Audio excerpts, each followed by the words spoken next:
Rohit Sharma as captain नजर आ रहे हैं, उनके साथ शुभमन गिल वाइस कप्तान है। इसको नोट करना, शुभमन गिल वाइस कप्तान है। Virat Kohli, Shreyas Iyer, KL Rahul well deserving, सबने अच्छा किया था, सबको मौका मिला। Rishabh Pant backup wicket keeper बन गए, ये मैं मान रहा हूं, जिसका मतलब यह है संजू सैमसन का नाम नहीं था। उन्होंने हाल फिलहाल में विजय हजारे ट्रॉफी अपने स्टेट बोर्ड के लिए नहीं खेली और उनका सिलेक्शन भी नहीं हुआ। हार्दिक पांड्या है, रविंद्र जडेजा भी है। रविंद्र जडेजा का नाम शुरू में नहीं लिया था अजीत अगरकर ने, एकदम आखिरी में लिया, मुझे लगा नहीं है ओके जडेजा ड्रॉप, पर इन्होंने लास्ट में उनका नाम लिया। अक्षर पटेल भी है, कुलदीप यादव भी है, वॉशिंगटन सुंदर भी है।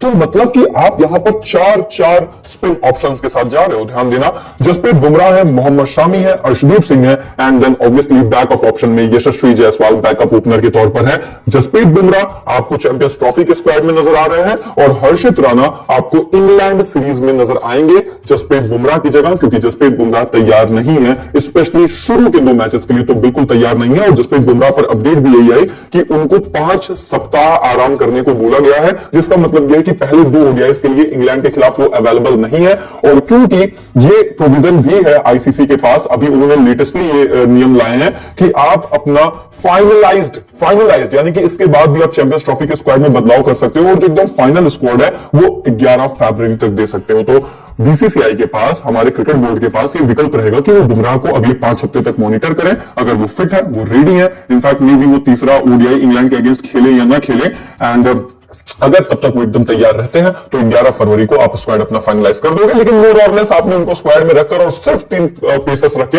आपने कह दिया है कि आप श्योर हो कि बुमराह शामी आपके लिए फिट और तैयार नजर आएंगे। अब सवाल यहां पर क्या है, देखो सबसे पहले तो ये कैसा स्क्वाड है? मेरे हिसाब से एक बहुत ही अच्छा स्क्वाड है। बैटिंग यूनिट बहुत सॉर्टेड है, बहुत डिस्कशन, बहुत डिबेट, पेल सब मचाए थे, है ना, कि नहीं यशस्वी जायसवाल से ओपन कराओ, यशस्वी जायसवाल को तो ओपन करना चाहिए, ये कैसे ड्रॉप कर दो, किसी को भी ड्रॉप कर दो, हमें फर्क नहीं पड़ता, गिल ड्रॉप कर दो, अय्यर ड्रॉप कर दो, केएल ड्रॉप कर दो, वी डोंट केयर, लेकिन जायसवाल खेलना चाहिए। पर वहां पर भी मैंने आप लोगों के सामने वीडियो की, मैंने रील किया, मैंने हर जगह आप लोगों से सेम ही बात बोली कि बिल्कुल हम सभी खिलाना चाहते हैं, और अगर आप नहीं खिला रहे हो तो शायद आप स्ट्रॉन्गेस्ट 11 भी नहीं बना रहे, पर खिलाओगे कैसे, ये बड़ा सवाल था। पूरा एक्सप्लेनेशन मैंने दिया कि नहीं खिला सकते, और आज शुभमन गिल को वाइस कप्तान बनाकर शायद भारतीय टीम ने यह मैसेज बहुत ही साफ कर दिया कि हम भी ऐसा ही सोचते हैं। यशस्वी जायसवाल हमारे बैकअप ओपनर है, पर स्टार्टिंग 11 में शुभमन गिल ही आते हैं।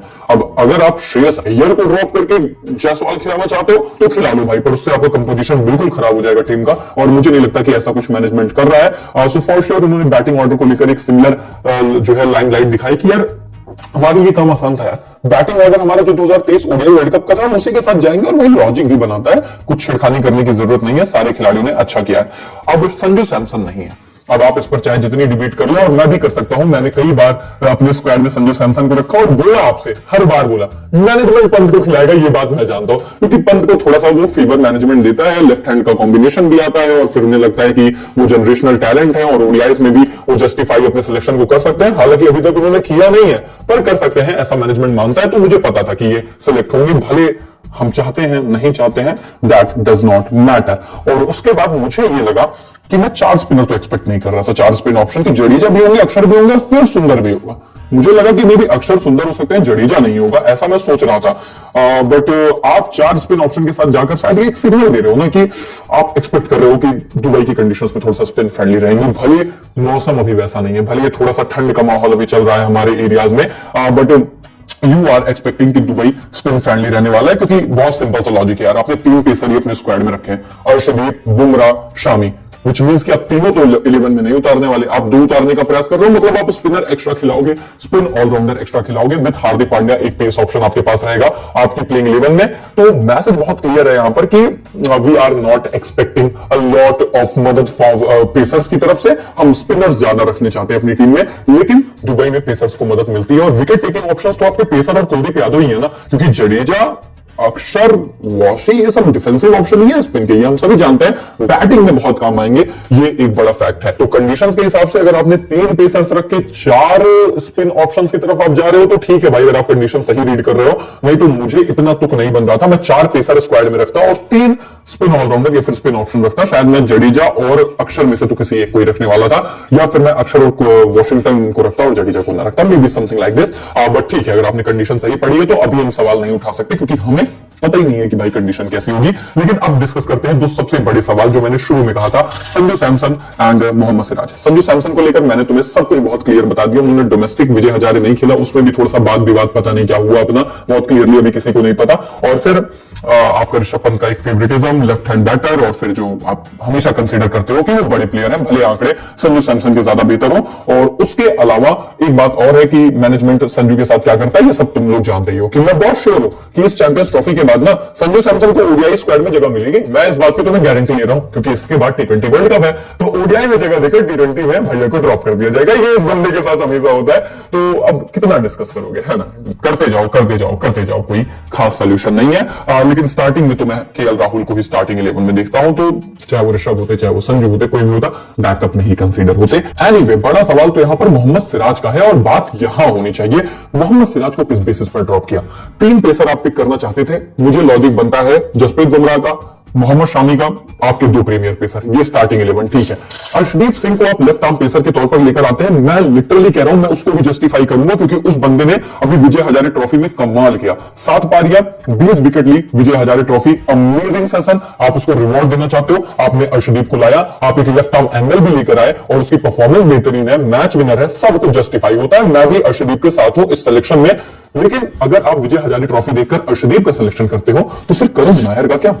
करुण नायर की 2025 में इस पूरे विजय हजारे ट्रॉफी में 752 की एवरेज है, 7 पारियों में 5 शतक लगा चुके हैं वो।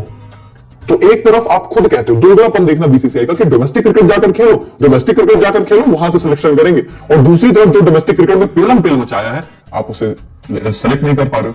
हालांकि लॉजिक हम सभी समझते हैं कि जब आप यशस्वी जायसवाल जैसे प्लेयर को प्लेइंग 11 में नहीं रख पा रहे, तो करुण नायर की तो पेस नहीं बना पा रहे होंगे, और उसका लॉजिक भी समझ आता है। पर मेरा पॉइंट ये है कि ये थोड़ा सा बायसनेस हो गई ना, कि बल्लेबाज का तो नहीं बन पाया, अर्शदीप की जगह बन गई, चलो सही है।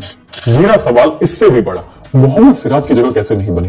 2023 में मोहम्मद सिराज के आंकड़े ताबड़तोड़ कमाल रहे हैं। हाँ, श्रीलंका के खिलाफ स्पेशली अच्छा रहता है, और उसके अलावा वो बंदे ने अच्छा किया। 2024 में सैंपल साइज ही बहुत कम था, सिर्फ 3 मैचेस 3 विकेट उसमें ली, और उसमें थोड़े से महंगे भी साबित हुए। तो उसमें तो सैंपल साइज ही इतना बड़ा नहीं है कि आप किसी खिलाड़ी को ड्रॉप कर सको। एंड देन आपने इंग्लैंड के खिलाफ ओडीआई सीरीज में हर्षित राणा को पिक किया मोहम्मद सिराज के ऊपर। मतलब मुझे सिर्फ इतना जस्टिफाई करा दो, चैंपियंस ट्रॉफी से ड्रॉप कर दिया, कोई बात नहीं है। आपने अर्शदीप को प्रायोरिटी दे दी, कोई बात नहीं है। आपको लगा एक लेफ्ट आर्म पेसर चाहिए, ठीक है। सिराज और बुमराह और शामी आपकी टॉप प्रायोरिटी थी, आप सिर्फ 3 ही रखना चाहते थे, 4 होते तो सिराज होता, कोई बात नहीं, ऑल जस्टिफाइड।